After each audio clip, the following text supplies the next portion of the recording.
So welcome students. In this question you have two sub questions.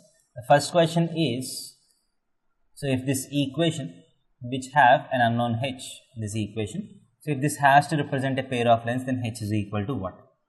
And in the second equation again you have a pair of lines. So if these lines have to be perpendicular, so what is the value of k? These are the two questions. Again, very straightforward formula based questions. So if a non-homogeneous quadratic equation in two variables has to represent a pair of straight lines, then the determinant of a, h, g, h, b, f, g, f, c has to be equal to 0. This is of theory.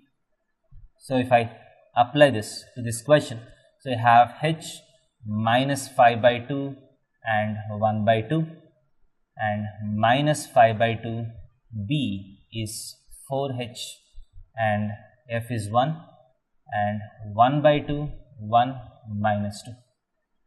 So this has to be equal to 0. This has to be equal to 0. So let us try to expand this. So this implies h times minus 8h minus 1 minus 8h minus 1 plus 5 by 2 times plus 5 by 2 times.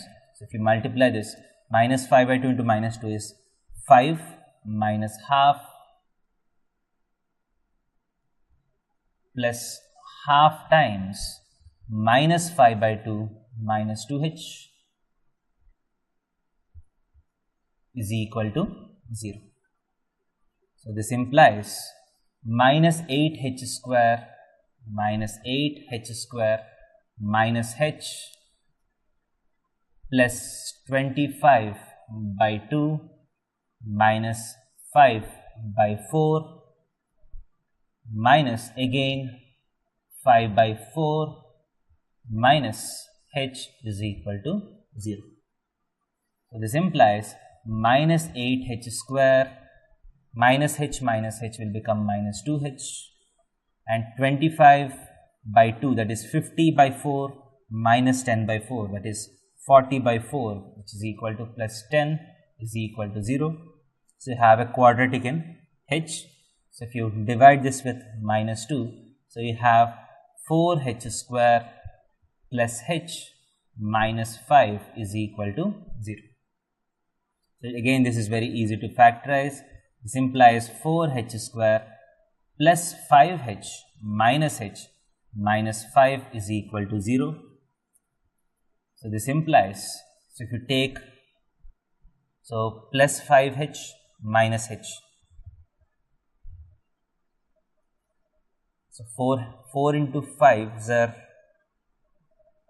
20, so plus 5h minus 4h, plus h is plus 5h minus 4h. So h times 4h plus 5 minus 1 times 4h plus 5 is equal to 0.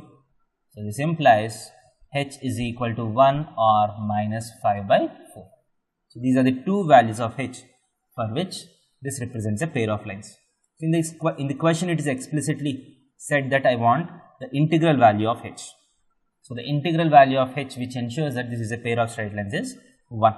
So the answer to the first question will be equal to 1. And if you go to the second bit, so if a pair of lines has to have lines perpendicular to each other, then the formula is a plus b is equal to 0. The coefficient of x square plus the coefficient of y square is equal to 0. The coefficient of x square and the coefficient of y square, the sum of them is equal to 0. Then they represent a pair of lines. They represent a pair of perpendicular lines. So let us apply this formula. The coefficient of x square is k into k minus 3 plus the coefficient of y square is k plus 1 is equal to 0. This implies k square minus 3k plus k is minus 2k plus 1 is equal to 0. So k minus 1 whole square is equal to 0. This implies k is equal to 1. So k is equal to 1. that is the value for which this represents a pair of perpendicular lines. The answer to the second question is also equal to 1. Thank you.